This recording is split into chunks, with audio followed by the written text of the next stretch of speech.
Minhas queridas irmãs, meus queridos irmãos, boa tarde a todos.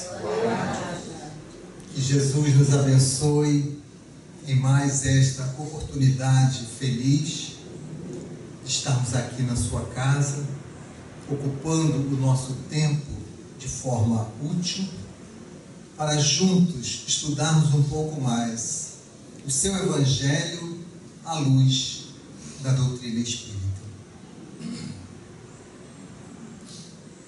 Conta-se que em uma escola da periferia, a diretora, numa reunião com os pais, buscava sensibilizá-los, mostrando da necessidade deles estarem sempre presentes aos seus filhos, que isto facilitava o desenvolvimento educacional de cada um, que a performance na escola era melhorada quando as crianças tinham afeto dos pais, presença dos pais.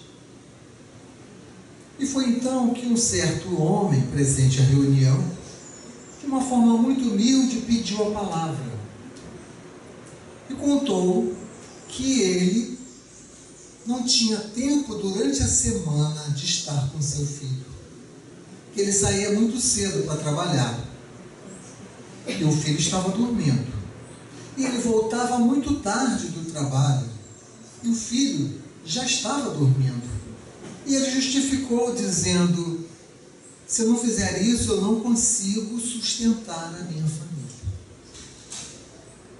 Mas depois ele acrescentou: mas para tentar me redimir desta falta, eu tenho um hábito. Todas as noites, quando meu filho já está dormindo, antes de eu dormir, eu vou até o seu quarto para beijá-lo e dou um nó na ponta do seu lençol, de tal maneira que quando ele acorda no dia seguinte, ele olhando aquele nó na ponta do lençol, ele tem a certeza que lá eu estive. E a diretora ficou muito surpresa quando percebeu que aquela criança era uma das que tinha o melhor desempenho na escola. Essa passagem que escolhemos para pedir a atenção de todos, para colocarmos as nossas mentes, os nossos corações na sintonia da nossa conversa da tarde de hoje. Afetividade e convivência familiar. O que a doutrina espírita tem para nos ensinar sobre isso? Porque esta é a razão da gente vir aqui. A gente vem aqui para buscarmos informações novas dadas pela doutrina espírita, porque só assim nós poderemos nos modificar, nós poderemos reavaliar as nossas atitudes, a maneira como nós vimos agindo e perceber equívocos nas nossas atitudes e irmos modificando porque queremos modificar. Esse é o trabalho que a doutrina espírita faz conosco. Então, falar de afeto e de convivência familiar na ótica da doutrina espírita, essa é a proposta. Ora, todos nós queremos conviver bem no lar. E por que não convivemos? A grande maioria dos lares, neste mundo de provas e expiações, tem graves conflitos. Ora, mas se nós queremos conviver bem, por que não conseguimos? Certamente porque não estamos observando detalhes que são importantes para a boa convivência. E é isso que a doutrina espírita veio nos ensinar. Mostrar que, às vezes, por mais bem intencionado que a gente esteja, nós estamos agindo equivocadamente. Para tal, a gente precisa buscar na doutrina espírita as explicações sobre o que é uma família, como uma família é formada. Quais são os seus objetivos? Alguém já parou para pensar nisso? Por que a gente nasce numa família? Por que isso já é assim? Qual o objetivo de Deus para conosco? O que eu estou fazendo nessa família? São questões que nós devemos fazer para nós entendermos.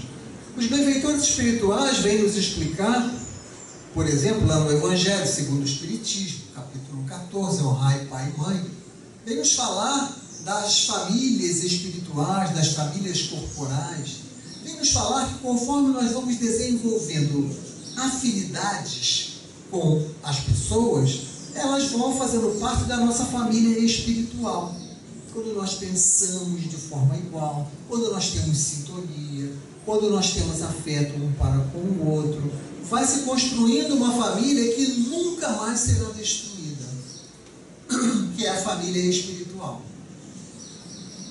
Nós vamos desencarnar, vamos para o mundo espiritual, mas esta família não será desunida nunca. Seja lá, seja cá. Estaremos sempre unidos com aqueles que nós amamos. Deus não separa ninguém que se ama. É da sua lei que quando há amor nós estamos sempre juntos. Mas os Espíritos vão dizer também que Deus permite que encarnem nessas famílias espíritos que não são afetos, para que eles possam aprender, para que eles possam progredir, e que esta é a causa de muitos dos conflitos que nós temos. Fazem parte da nossa família corporal, mas ainda não fazem parte da nossa família espiritual.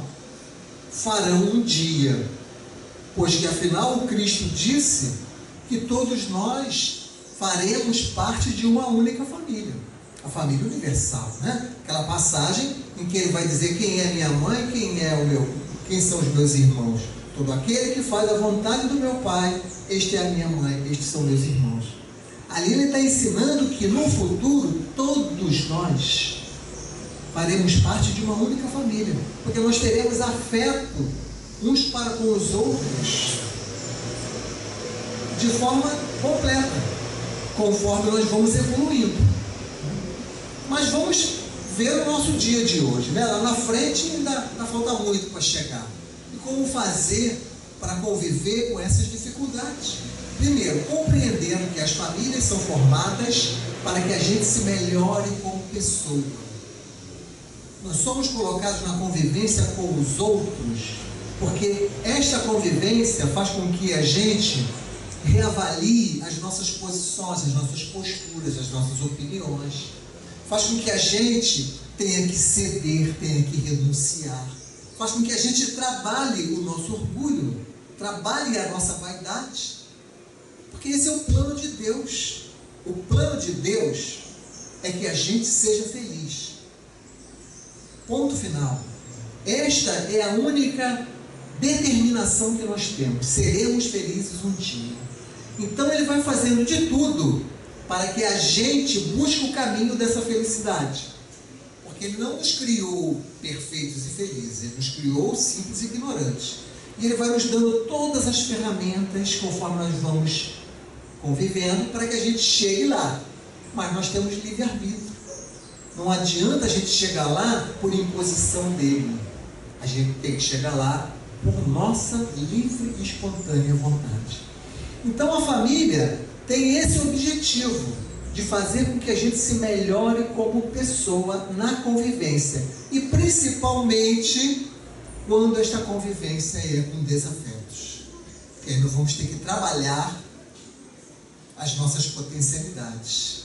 E na grande maioria das vezes, neste mundo de provas e expiações, nós temos desafetos sobre as nossas telhas. Esta é a questão que precisamos pensar. E como que nós vamos construir os laços de afeto? Vamos ver algumas coisas que o Espírito Emmanuel vai falar através das mãos de Chico Xavier sobre o tema. No livro Consolador, Emmanuel vai dizer que o colégio familiar tem suas origens sagradas na esfera espiritual. Ou seja, nós não caímos numa família por acaso. Nós não somos coitadinhos porque estamos ali. Não demos azar, a cegonha não errou a janela, não aconteceu nada disso. Tem origem na esfera espiritual. Toda família. Primeiro ponto para a gente pensar. Emmanuel vai falar no Vida e Sexo que o lar é uma escola de almas. Ou seja, é uma escola onde nós vamos trabalhar espiritualmente, valores espirituais, valores morais. Vai dizer que os familiares difíceis são cadernos de prova. A gente estuda e tem que fazer prova para passar de ano. Os familiares difíceis, Emmanuel vai dizer, são os cadernos de prova. É a prova que você está recebendo para fazer. E que na família a gente recebe afetos e desafetos para ajustes e reajustes ante as leis do destino. Então, naturalmente, a gente percebe a afeição pela própria vibração. Às vezes nós temos uma pessoa que não está na nossa família e que nós temos uma afeição enorme só de chegar próximo, porque são espíritos afins. E às vezes aquele que está ali do nosso lado, no nosso lar, a gente tem uma repulsão. Então já é para a gente entender que estamos ali porque é necessário, porque é a oportunidade valiosa que o Pai está nos dando. O Cristo falou, reconcilia-te depressa com os teus adversários enquanto estás a caminho com eles. E onde é que eles estão? Muitas das vezes, na nossa família. Emmanuel fala no Consolador algo que é duro. Consolador, questão 113. Anotem aí para depois vocês confirmarem, né? Ele vai dizer que o lar, ele não se fez para a contemplação egoística da espécie, mas sim como santuário, onde por vezes se exige a renúncia e o sacrifício de uma existência inteira. É duro a gente ouvir isso, mas é a verdade.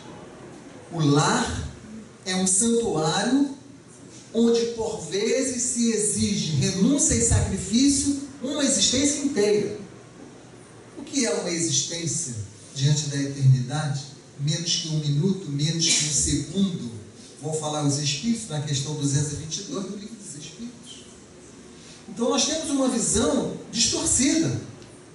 E precisamos ter essas informações para nós irmos nos ajustando ao que a doutrina espírita vem falar, né? Ele vai dizer no Vida e Sexo, no livro Vida e Sexo, de todas as associações existentes na Terra, nenhuma mais importante em sua função educativa e regenerativa, a família. Então a família tem a função de educar e regenerar. Quer dizer, a educação já regenera, uma coisa já leva a outra. Estamos falando de educação como um todo, intelectual e moral. Então a família tem este objetivo.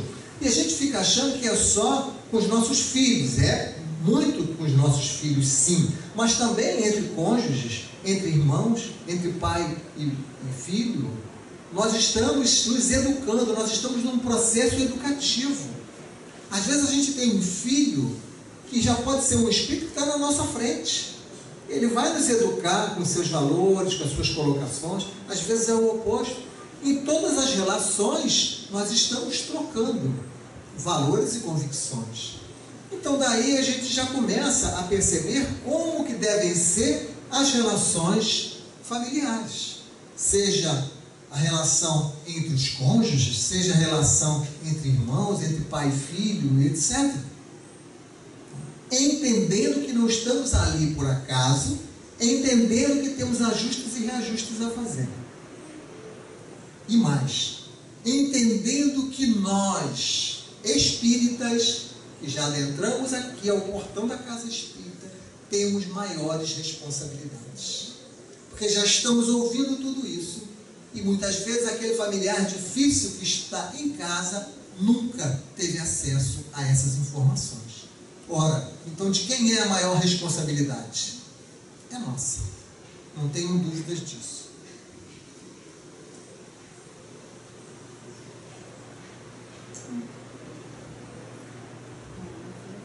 No Evangelho segundo o Espiritismo, no capítulo 11, amai ao próximo como a si mesmo, no item de número 8, a lei do amor, o Espírito Lázaro vai dizer o seguinte: em sua origem o homem só tem instintos.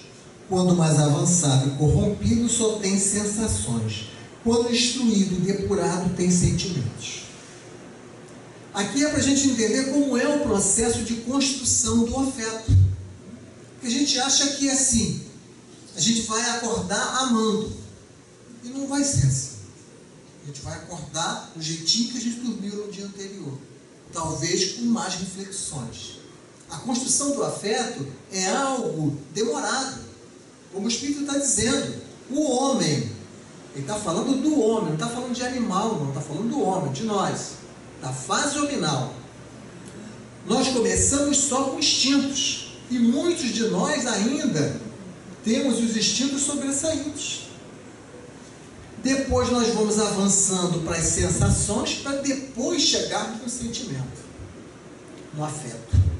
Então tudo vai sendo construído na medida em que a gente vai tendo informações, em que a gente vai fazendo reflexões, a gente vai mudando a nossa escala de valores, a gente vai olhando para os quadros de uma maneira diferente do que a gente olhava antes. A gente vai percebendo os nossos equívocos e a gente vai modificando pouco a pouco para sairmos dos instintos, passarmos para as sensações, até chegarmos ao sentimento, que esse é o objetivo. Então, o afeto, o amor, o sentimento, ele vai se sublimando pouco a pouco. Não adianta você querer exigir que o outro te ame. Não adianta. O amor não passa por exigências, passa por compreensões. E aí nós vamos entender, quando a gente entende esse quadro todo da origem da família, dos objetivos da família, nós vamos encontrar formas possíveis de amor, de afeto. Então, por exemplo, a paciência é uma forma possível de afeto. Então, antes, na minha relação com aquela pessoa, ela me agredia, eu agredia mais do que ela me agrediu. E ela me agredia de novo e eu agredia de novo. Agora, quando eu começo a ter o conhecimento espírita, eu não agrido mais. Eu tenho paciência, eu tenho tolerância, eu silencio. Já estou expressando afeto. Já estou tentando modificar o meu instinto. Porque é muito fácil ser agredido, eu agredir também. Porque isso é o nosso instinto. A violência representa o nosso instinto. Quando nós dominamos o nosso instinto, nós não somos mais violentos. Nós somos pacíficos, brandos, mansos, como Cristo ensinou. Então você vai vendo que é possível você ser mais indulgente, você compreender a falha do outro. Por quê? Porque somos espíritos, estamos num caminho evolutivo. Mas ele não quer saber de nada, ou ela não quer saber de nada. É problema dela e dele, porque somente eles vão ter que despertar. Nós podemos aconselhar, conversar, dialogar, desde que com calma e tranquilidade. Mas nós não podemos obrigar ninguém a ser bom. Ninguém vai ser bom obrigatoriamente. O Espírito José, lá no Evangelho segundo o Espiritismo, ele vai falar assim: a indulgência atrai, acalma, soergue, ao passo que o rigor afasta, irrita, deprime. Então, se nós queremos na relação familiar utilizar sempre o rigor, algumas vezes o rigor é necessário.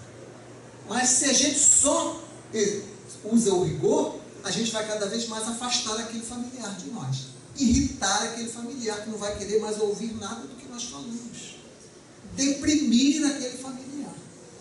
É o que o Espírito José sabiamente vai nos falando.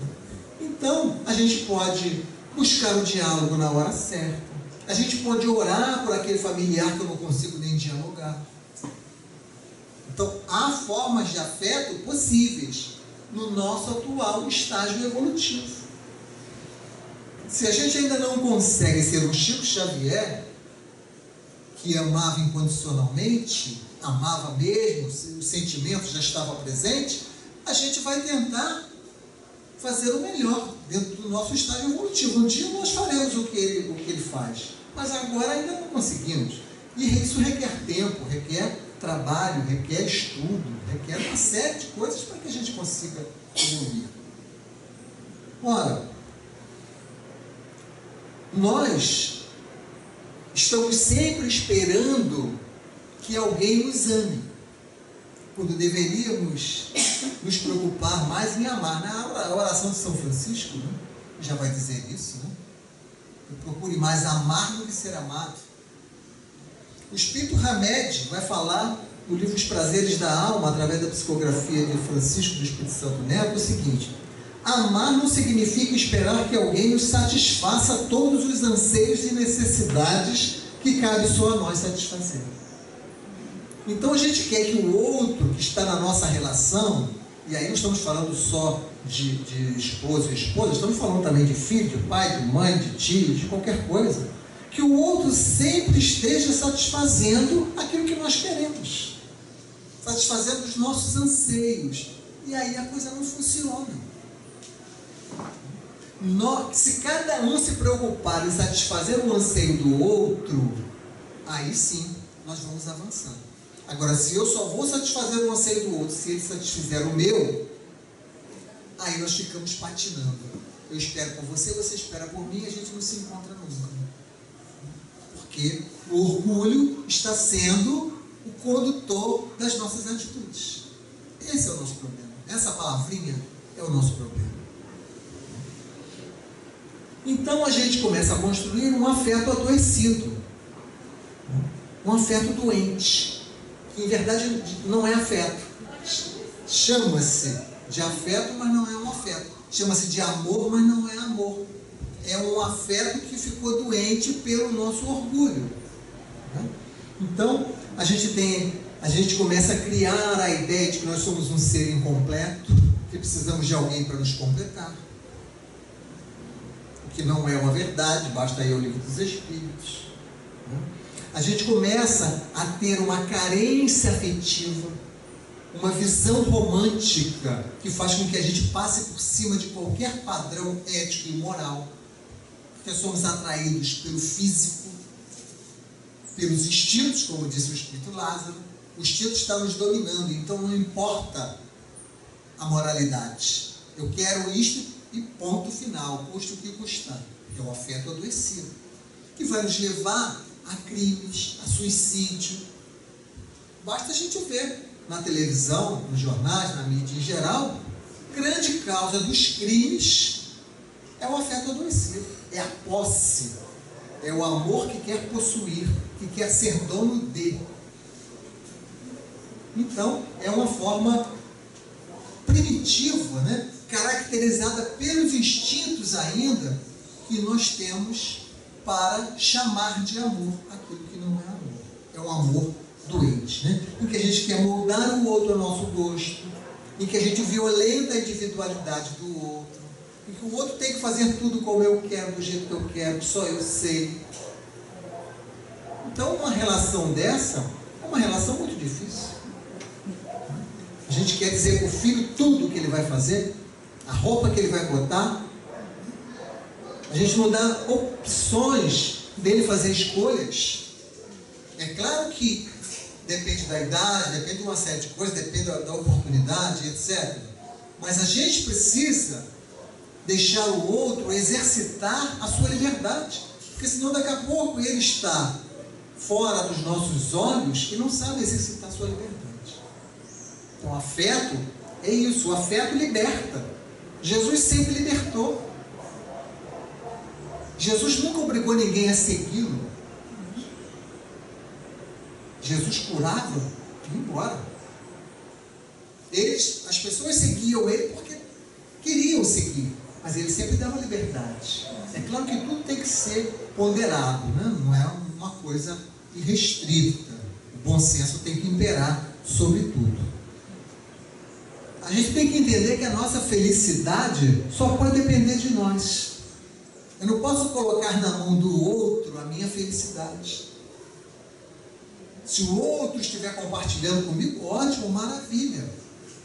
Mas se eu dependo das atitudes dele para eu ser feliz, a coisa não vai funcionar. Eu tenho que ter o meu projeto de vida, eu tenho que me conduzir como eu acho para ter o meu retorno. E vamos ter projetos juntos, vamos. Mas eu não posso apenas depender do outro. Porque isso não vai nos levar à felicidade.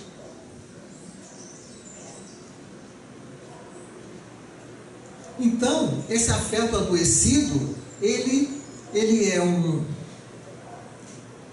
afeto, é um fascínio exercido tipicamente pela função da libido, em que não se tem padrões morais, porque é o instinto que está nos dominando. E aí é conquista a qualquer preço, é desprezo moral. Nós vamos vendo valores no outro que ele não tem. Joana de Anjos vai dizer que nós vamos atando máscaras no outro, porque nos interessou fisicamente, os nossos instintos estão desejando, e a gente vai colocando máscara. É muito paciente, é uma pessoa muito bondosa, é uma pessoa caridosa, é uma pessoa... E vamos colocando máscaras. Depois que passa a novidade sexual, vai dizer Joana de Anjos, as máscaras vão caindo. E aí nós começamos a nos agredir. Nós começamos a nos odiar. Por quê? Porque estamos com afeto adoecido. Nos matamos. Ou nos suicidamos por conta desse afeto adoecido.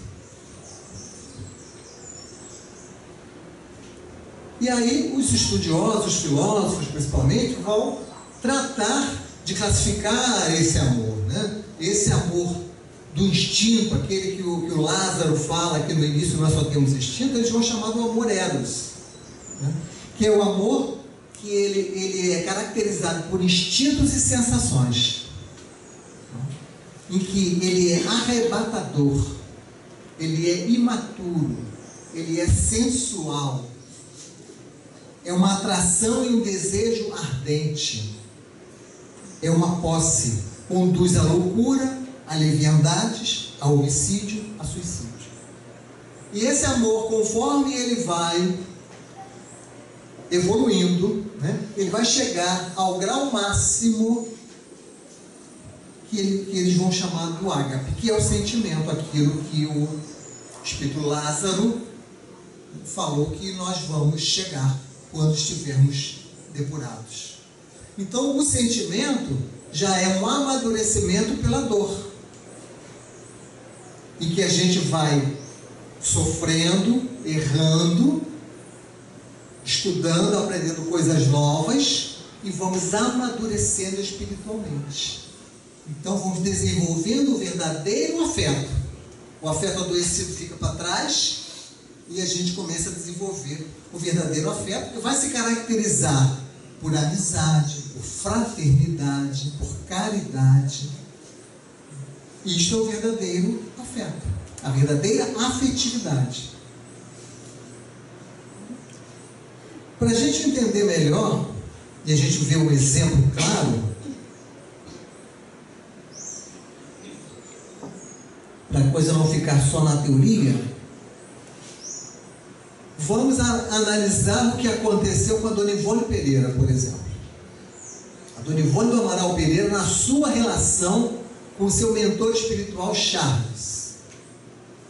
Eles se relacionaram muitas vezes, conviveram em várias vidas, conforme ela vai declarar nos seus livros, e saíram de um amor eros para chegar a um amor ágape, por conta da evolução espiritual de cada um.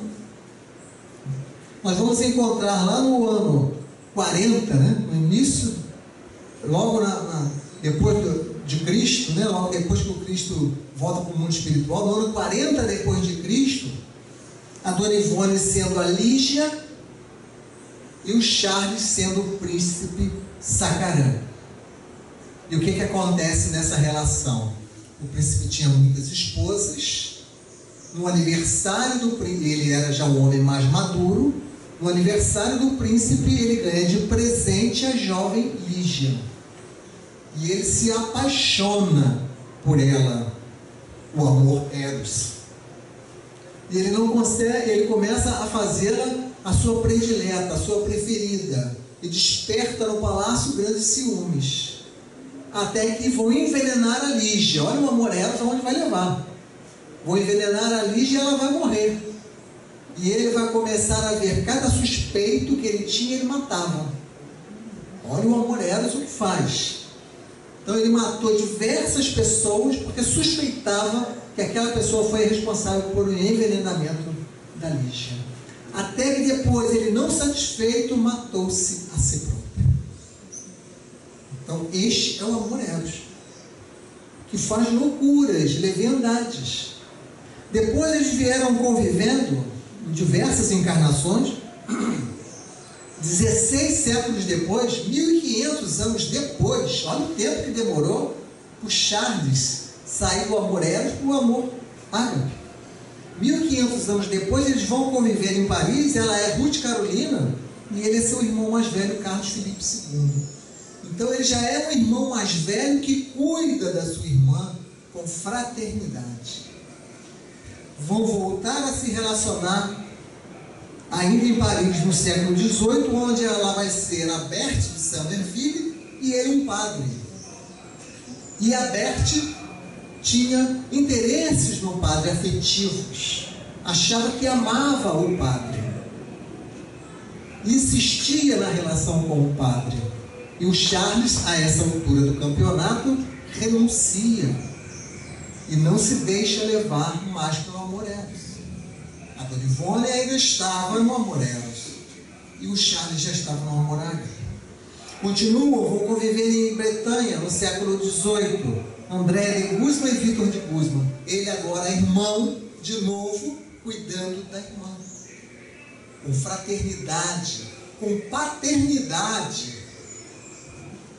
E André de Guzman suicida-se. O Charles já havia se suicidado lá como Sakarã. Agora André de Guzman vai se suicidar. No século XIX, na Espanha, a Dona Ivone vai ser a Nina, a cigana, e ele é o Ramil de Montalbán.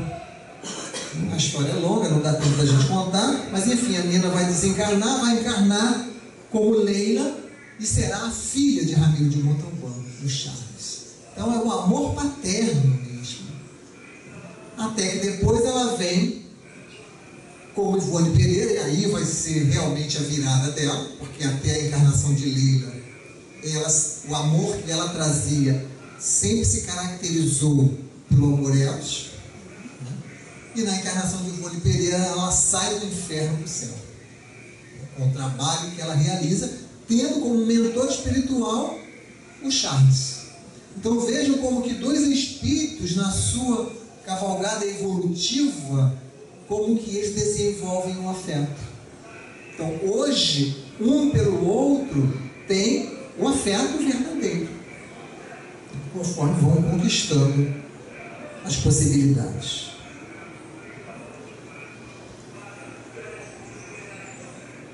Vejam o que Hamed vai falar no livro Os Prazeres da Alma. No lugar em que o amor reina, não há imposição e repressão. Onde a imposição e a repressão prevalecem, o amor está ausente.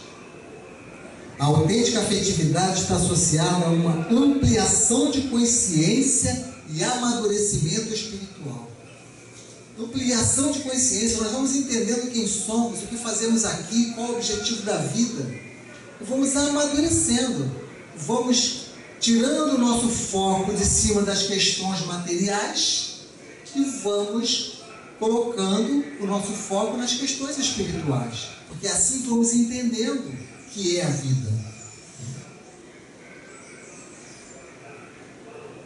Joana de Ângelo, no livro Conflitos Existenciais: somente é capaz de amar a outrem aquele que se ama. É indispensável, portanto, que nele haja o alto amor, o alto respeito, a consciência de dignidade humana, a fim de que as suas aspirações sejam dignificantes, com metas de excelente qualidade. Então, a gente se perde, o nosso afeto adoece, porque nós não temos um alto amor, nós não sabemos quem somos, não damos valor, não temos autorrespeito. Então nós vamos em busca do prazer desenfreado. Por isso que a gente cai.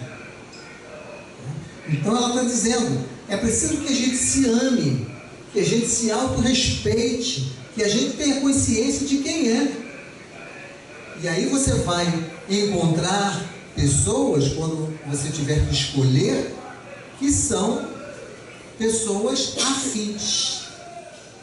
Imaginem se os nossos jovens, sendo criados dentro desse conhecimento espírita, como que eles vão fazer as escolhas nas suas parcerias para formar famílias?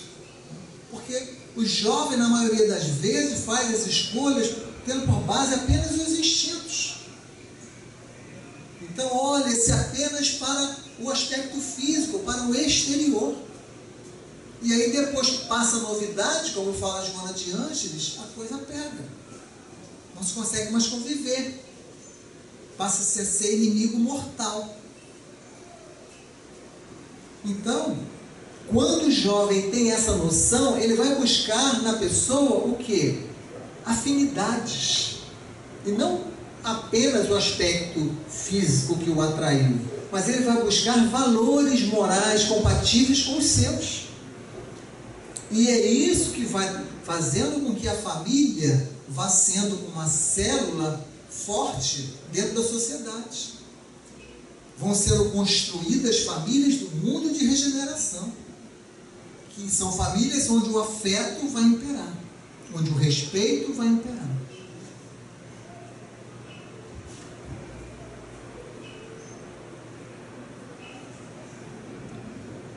No Livro dos Espíritos, Allan Kardec faz um comentário na questão 938A, que ele vai dizer o seguinte: a natureza deu ao homem a necessidade de amar e de ser amado. Um dos maiores gozos que lhe são concedidos na terra é o de encontrar corações que com o seu simpatizem. Então, quando a gente encontra algum coração que é um afeto nosso, isto é um gozo para nós, isto é uma felicidade para nós. Da mesma forma que durante o desprendimento do sono, nós vamos ao mundo espiritual para estarmos com os nossos afetos também. Dá-lhe ela, assim, as primícias da felicidade, que o aguarda no mundo dos espíritos perfeitos, onde tudo é amor e benignidade. Desse gozo está excluído o egoísta. Então, vocês vejam que todas as dificuldades que temos são por conta do egoísmo e do orgulho. Conforme a gente vai desenvolvendo o entendimento espírita, conforme a gente vai desenvolvendo esse raciocínio de que o que estamos fazendo na vida, porque isso é que é o importante, é você entender o papel de cada um na vida. Você entender o porquê de você estar numa família, de você estar tendo aquele tipo de dificuldade. Tudo tem uma razão de ser. Então a gente vai desenvolver a paciência, a compreensão, né? A gente vai perceber que essas dificuldades, que essas pessoas, que esses espíritos que estão conosco, nos causando dificuldades, são em verdade instrumentos que o Pai nos concede para que a gente se melhore como pessoa. Porque nós estamos fadados à felicidade. Então Ele nos dá os instrumentos. Todos nós estamos instrumentalizados. Estamos na família que precisamos, no trabalho que precisamos, na casa espírita que precisamos.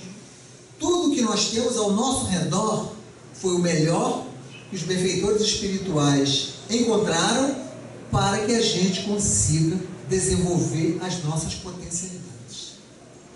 A esse respeito, para encerrar, O espírito Neio Lúcio vai narrar no livro Jesus no Lar, através da psicografia de Chico Xavier, uma passagem que se intitula Instrumentos da Perfeição.